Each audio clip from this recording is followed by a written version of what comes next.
അടുത്ത കാലത്ത് സോഷ്യൽ മീഡിയയിലും സ്റ്റേജ് പ്രോഗ്രാമുകളിലൊക്കെയായിട്ട് ഏറെ ശ്രദ്ധിക്കപ്പെട്ട ഭജന സംഘമാണ് നന്ദഗോവിന്ദം ഭജൻസ്. കഴിഞ്ഞ ദിവസം കോട്ടയത്ത് വേമ്പിൻകുളങ്ങര ശ്രീ മഹാവിഷ്ണു ക്ഷേത്രോത്സവത്തിനോടനുബന്ധിച്ച് നന്ദഗോവിന്ദം ഭജൻസിന്റെ ഭജന അരങ്ങേറിയിരുന്നു. യേശുദാസ് ആലപിച്ച ഈ പരദേവനഹോ എന്ന ക്രിസ്തീയ ഗാനം അവർ ഈ പരിപാടിക്കിടയിൽ പാടിയിരുന്നു. മോഹൻ സിത്താര സംഗീതം നൽകിയ ഗാനം അടുത്ത കാലത്ത് സോഷ്യൽ മീഡിയയിൽ വീണ്ടും ട്രെൻഡായതാണ്.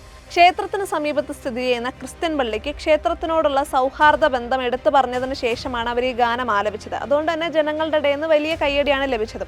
ക്ഷേത്രത്തിൽ ദേശവിളക്ക് നടക്കുന്ന സമയത്ത് പള്ളിയിലും വിളക്ക് തെളിയിക്കുന്ന ഒരു പതിവുണ്ടായിരുന്നു. അതുപോലെ ഈ പരിപാടിയിൽ പാർക്കിംഗ് സൗകര്യം അനുവദിച്ചത് പള്ളിയോട് ചേർന്നുള്ള സ്ഥലത്തായിരുന്നു. അപ്പോൾ ഇതൊക്കെ എടുത്തു പറഞ്ഞതിന് ശേഷമായിരുന്നു നന്ദഗോവിന്ദം ഭജൻസ് ഈ ഗാനം ആലപിച്ചത്. അതുകൊണ്ട് തന്നെ സോഷ്യൽ മീഡിയയിലും വലിയ അഭിനന്ദന പ്രവാഹമാണ് ഇതിന് ലഭിച്ചത്. പക്ഷേ അതിനിടയിലാണ് തീവ്ര ഹിന്ദുത്വ അനുഭാവിയും ഹൃദയവിദ്യ ഫൗണ്ടേഷന്റെ ചെയർമാനുമായിട്ടുള്ള വിദ്യാസാഗർ ഗുരുമൂർത്തി നന്ദഗോവിന്ദം ഭജൻസിനെ വിമർശിച്ചും പരിഹസിച്ചും രംഗത്തെത്തിയത്.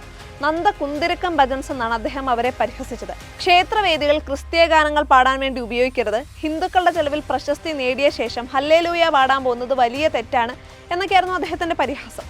ഇതിന് പിന്നാലെയാണ് ഹിന്ദു ഐക്യവേദി നേതാവ് ശശികലയും പരിഹാസവുമായിട്ട് രംഗത്തെത്തിയത്. ഇരിക്കുന്ന കൊമ്പ് എത്ര ബലമുള്ളതാണെങ്കിലും സ്വയം മുറിച്ചാൽ അത് മുറിയാതിരിക്കില്ല എന്നായിരുന്നു ശശികലയുടെ പരിഹാസം. അതോടൊപ്പം ചിക്കൻ മസാല നല്ലതാണ്, പക്ഷെ അത് പായസത്തിലിടരുത്, ഇതൊരു വീട്ടമ്മയുടെ ഉപദേശമാണ് എന്ന് ശശികല പരിഹസിച്ചിരുന്നു.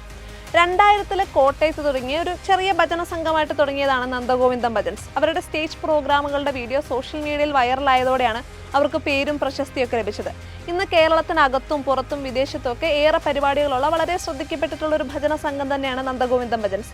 അവർ ഇങ്ങനെ ഒരു ക്രിസ്തീയ ഗാനം പാടിയപ്പം ജനങ്ങൾ ഒട്ടാകെ അത് ഇരുകൈകളോടെയാണ് സ്വീകരിച്ചത്. പക്ഷെ അതിനിടയിലാണ് ചില ഹിന്ദുത്വ നേതാക്കൾ ഇങ്ങനെ വിമർശനവും പരിഹാസവുമായിട്ട് രംഗത്ത് വന്നത്.